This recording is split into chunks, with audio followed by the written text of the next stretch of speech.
Au cours des plus de 8 décennies d'Eddie Mitchell, dont le nom est devenu synonyme de rock'n'roll et de chansons françaises avec des tubes comme Couleur menthe à l'eau et La dernière séance, il y a une triste vérité sur son mariage qu'il a finalement admise après des années de silence.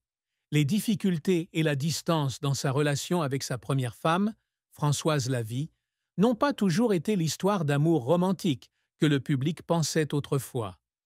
Né Claude Moine le 3 juillet 1942 à Paris, Eddie a vécu une vie étincelante sur scène et à l'écran, mais dans une rare interview accordée à France Info en 2020, à l'âge de 78 ans, il a révélé que son mariage de 1961 à la fin des années 1970 avec Françoise avait été marqué par des périodes de solitude et de profonde incompréhension.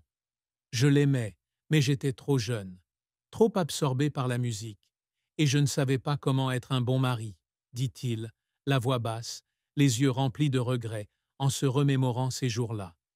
Cette vérité n'est pas une histoire de trahison ou de conflit bruyant, mais un aveu qu'Eddie, dans sa tentative de conquérir le monde de la musique et du cinéma, avait créé par inadvertance un fossé infranchissable avec Françoise.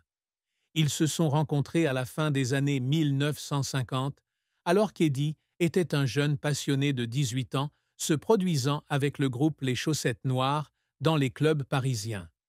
Françoise, avec sa douceur et son soutien discret, devient rapidement son pilier dans les premiers temps de sa carrière. Ils se sont mariés en 1961, alors qu'Eddie n'avait que 19 ans, et ont accueilli ensemble 2 filles, Marilyn et Pamela.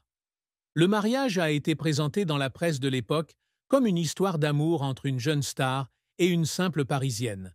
Mais Eddie a admis au Figaro qu'il n'était pas préparé aux responsabilités d'un mari et d'un père. Je pensais pouvoir vivre pour la scène et subvenir aux besoins de ma famille. Mais j'avais tort, a-t-il partagé. Et cette déclaration était une confession de sacrifice qu'il n'avait pas anticipée. La douleur d'Eddie s'intensifie lorsqu'il repense au moment où lui et Françoise ont essayé de sauver leur mariage pour le bien de leurs enfants. Ils avaient l'habitude de passer des vacances dans le sud de la France où Eddie espérait se retrouver, mais à chaque fois qu'il retournait en tournée ou en studio, il avait l'impression de s'éloigner un peu plus d'elle. Françoise, bien qu'amoureuse d'Eddie, ne peut se réconcilier avec la vie d'artiste en déplacement, et leurs conversations deviennent peu à peu des silences tendus.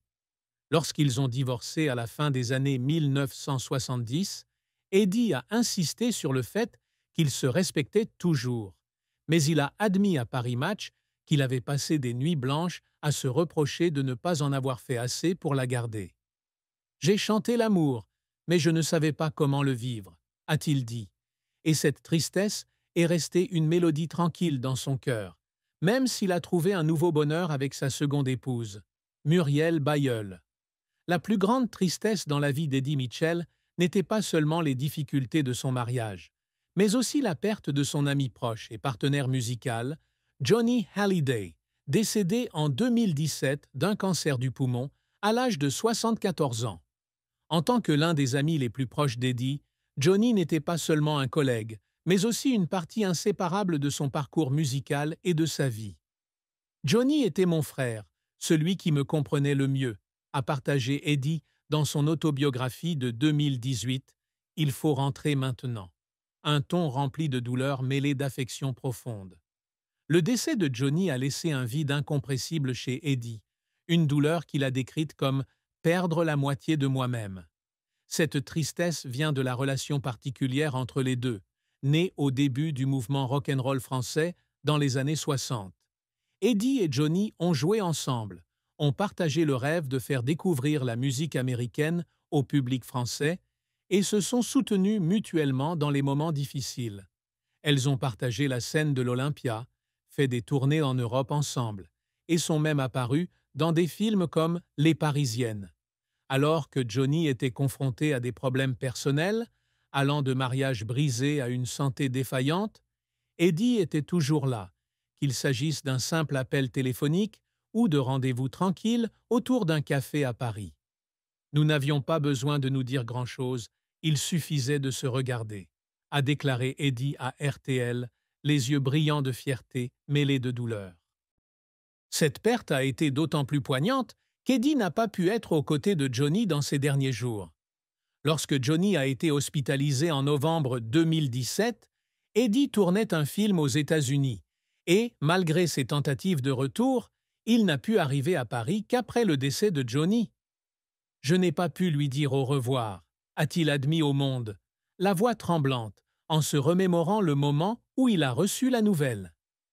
La douleur n'était pas seulement la perte d'un ami, mais aussi un rappel de la fragilité de la vie, d'autant plus qu'Eddie, à 75 ans, commençait à faire face à ses propres problèmes de santé.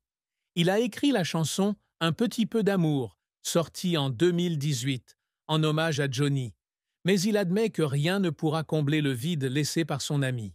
« Chaque fois que je monte sur scène, j'ai l'impression qu'il est toujours là, mais je sais qu'il est parti », a-t-il déclaré, et cette tristesse est devenue une partie indissociable de qui il est. La carrière d'Eddie Mitchell a été un long voyage de lumière et d'obscurité, d'un garçon passionné de musique américaine à l'une des plus grandes stars du divertissement français. Ayant grandi dans une famille ouvrière du quartier de Belleville à Paris, Claude Moine découvre son amour de la musique à travers les enregistrements d'Elvis Presley et de Chuck Berry. À l'âge de 14 ans, il commence à se produire dans les cafés locaux et, en 1960, il forme le groupe Les Chaussettes Noires, qui devient l'un des premiers groupes de rock'n'roll français. Le single « Bebop Alula » de 1961 s'est vendu à plus de 200 000 exemplaires, propulsant Eddie, qui avait alors adopté un nom de scène inspiré de l'acteur américain Eddie Constantine, vers la célébrité. « Je voulais juste chanter comme un Américain, mais je suis devenu un membre de la France », raconte-t-il à Nostalgie, les yeux pétillants, en se remémorant cette époque. Les années 1960 et 1060 et 1070 furent l'âge d'or d'Eddie. Il passe du rock'n'roll à la chanson, avec des albums comme Made in USA, 1975, et La Dernière Séance, 1977, aux influences country et jazz. La chanson Couleur menthe à l'eau, 1980, est devenue l'une des chansons d'amour emblématiques de la France, se vendant à plus de 500 000 exemplaires et remportant le Grand Prix de la SACEM. Il connaît également du succès en tant qu'acteur, avec des films comme Coup de torchon, 1981, et Le bonheur est dans le pré, 1995, de Bertrand Tavernier, nominé au César. « J'aime le théâtre, mais le cinéma me donne une autre vie », a-t-il déclaré à Télé 7 jours, et cette polyvalence a soutenu sa carrière pendant 6 décennies. Cependant, la carrière d'Eddie n'a pas été sans revers. Dans les années 1980, alors que la pop et la musique électronique dominaient, il était critiqué comme étant démodé.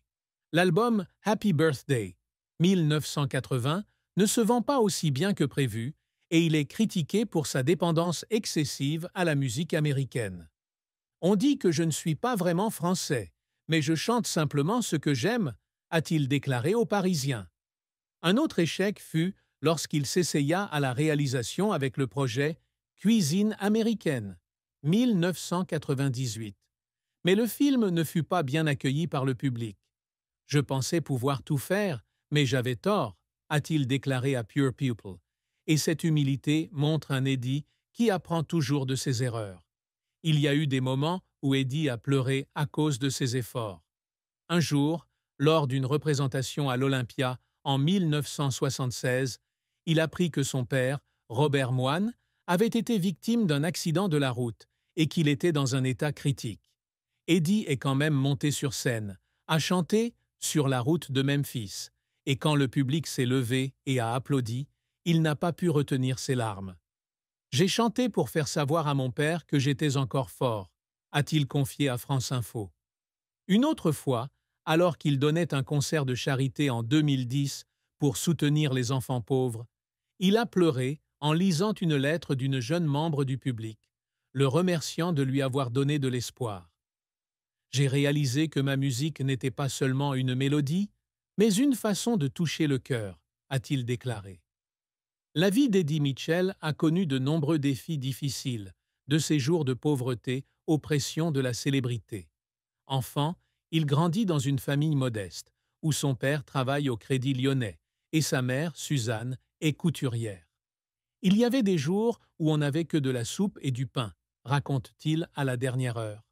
Son père, un homme strict, ne soutenait pas ses rêves musicaux et Eddie s'enfuyait souvent de chez lui pour aller au cinéma ou écouter de la musique dans des clubs.